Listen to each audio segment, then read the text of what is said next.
1,00,000 మంది శివభక్తులతో కలిసి మహారుద్రాక్ష పూజలో పాల్గొనండి. వెంటనే కాల్ చేసి మీ పేరును నమోదు చేసుకోండి. నమస్తే, welcome back to Suman TV. Present మనతో పాటు ఉన్నారు అడ్వకేట్ కృష్ణప్రియ గారు.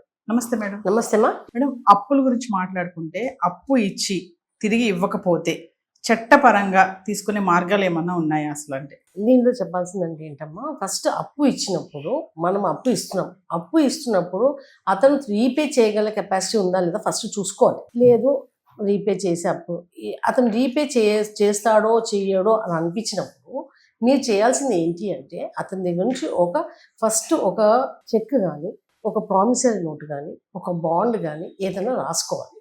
ఇవన్నీ రాసుకుంటే మనకేంటంటే అతను రేపు ఇయ్యలేడు అన్నా కూడా మనం కోర్టు నుంచి అన్నా మనం కలెక్ట్ చేసుకోవడానికి ఛాన్సెస్ ఉంది. మీరు ఏమీ ఇవ్వకుండా అతనికి లీగల్గా ఈ ప్రాసెస్ అంతా చేయకుండా ఏదో మనకు తెలిసిన అబ్బాయిలే, పక్కింటి అబ్బాయిలే, మన బావమరిది, మన బావ ఎవరో అని ఇచ్చేస్తాం. ఇంట్లో జరిగే జనరల్గా వాళ్ళని మీరు అడగలేరు.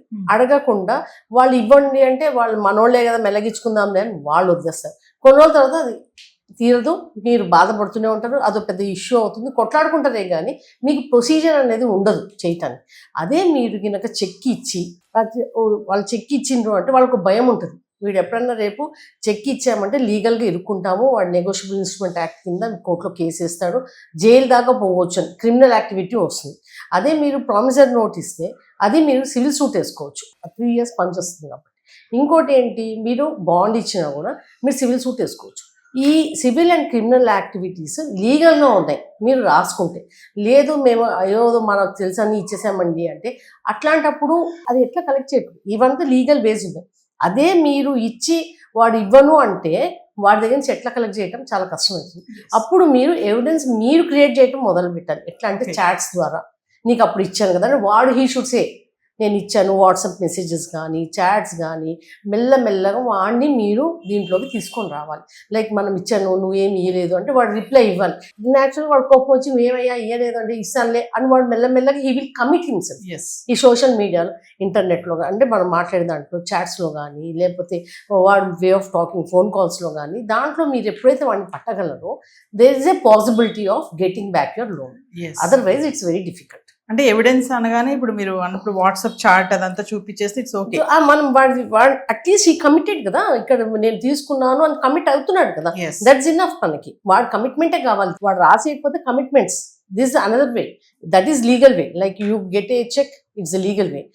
You get a bond, it's a legal way. You get a promissory note, it's a legal way to collect it.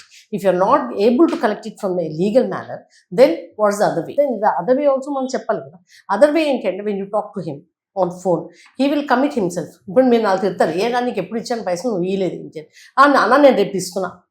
Let him commit, slowly pull him in to your this thing.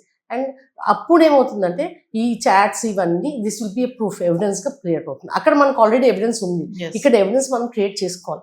దీన్ని బట్టి you can try to collect money from him. In case evidence ఏమీ లేదు madam, WhatsApp chat లేదు, పోయింది, delete అయింది, something happen, ఏమీ లేదు evidence, మరి అప్పుడు ఏం చేయాలి? అప్పుడు కష్టం అండి, వెరీ సింపుల్. వదిలేయడమేనా? చాలా మటుకు అట్లాగే వదిలేస్తున్నారు అందరూ, ఎందుకంటే దేర్ ఇస్ నో అదర్ వే.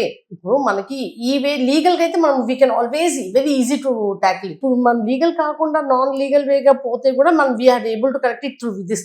ఇది కూడా లేదు అంటే అసలు అతను ఇచ్చినట్టు ప్రూఫ్ ఏంటి? కమింగ్ టు మరి తండ్రి చేసిన అప్పులకి పిల్లలు బాధ్యులు అవుతారా అంటే చట్టం ఏం చెప్తుంది అసలు? అసలు ఇండియన్ లా ప్రకారం ఏంటంటే మేడం, వాళ్ళ నాన్నకి అబ్బాయి పుట్టాడు కదా అని ఆయన ఆస్తులు ఎట్లా వస్తాయి, అప్పులు కూడా అట్లా అంటానికి కాదండి.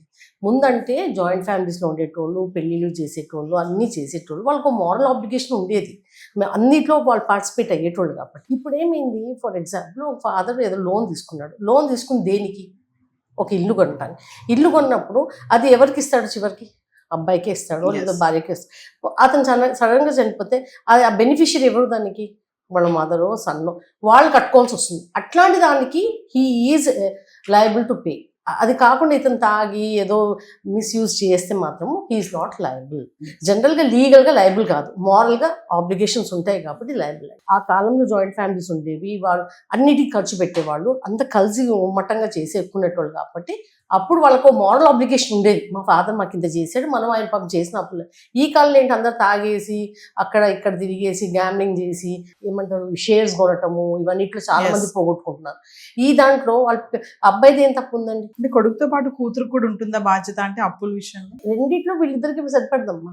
ఈ అతను చేసిన ఈ అప్పుల్లో మాత్రం అతనికి రాదు మారల్ ఆబ్లిగేషనే కానీ లీగల్ ఆబ్లిగేషన్ లేదు. ఒకవేళ తిని బెనిఫిషియరీ అనుకోండి, ఇప్పుడు ఈ అమ్మాయికి ఇల్లు కట్టాడు, ఈ అమ్మాయి కోసమే చేస్తాడు అతను అంటే she is liable to pay his debts. In case కనుక ఆయన ఎక్స్పైర్ అయ్యారు, ఫాదర్ చనిపోయారు, అప్పులు భారీగా చేసేసారు, మరి ఇప్పుడు ఎవరి పైన పడుతుంది? అది ఎవరు బెనిఫిషియరీ, ఆ అప్పుల బెనిఫిషియరీ ఎవరు అంటే ఈ అబ్బాయి ఉన్నాడు, ఈ అబ్బాయికి ఇచ్చిపోయాడు ఆ ఆస్తి అన్నప్పుడు హీ హాస్ టు పే. కొడుకు పే చేయాలి, మరి అతనికి వస్తుంది కదా, లేదా అదన్నా అబ్బాయి కట్టాలి కదా. ఎస్, అంటే అక్కడ కూతురు కూడా వాటా ఉంటే కూతురు కూడా చేయాలి కదా. బెనిఫిషియరీ ఎవరైతే వాళ్ళిద్దరు కలిసి చేయాలి, ఒకరికే అని కాదు. ఇద్దరు ఆ బెనిఫిషియరీ ఎవరు, వైఫ్ అన్నా ఉండొచ్చు, సన్ అన్నా ఉండొచ్చు, డాటర్ అన్నా ఉండొచ్చు, they all have to pay. ఎందుకంటే యు ఆర్ గెటింగ్ ఇట్, ఆ బెనిఫిషియరీ మీరు కాబట్టి. లేదు దీంట్లో ఏం బెనిఫిషియరీ లేదు, ఆయన చేసింది అంతా ఆయన్ని చేసాడు అంటే ఆయన ఏమేమి ఆస్తున్నాయో ఆయనవి తీసి ఆ అప్పులు ఆయన కట్టొచ్చు. వాళ్ళ సన్ కానీ వైఫ్ కానీ ఆయనకున్న ఆస్తుల్లో ఆయన చేసిన ఏమేమి అప్పులు ఉన్నాయో అవి కట్టుకోవచ్చు. వీళ్ళకి ఏమన్నా వస్తున్నాయి, they are legally liable for those అంటే దే హ్యావ్ టు, అది వీళ్ళు కట్టాల్సి వస్తుంది. Thank you.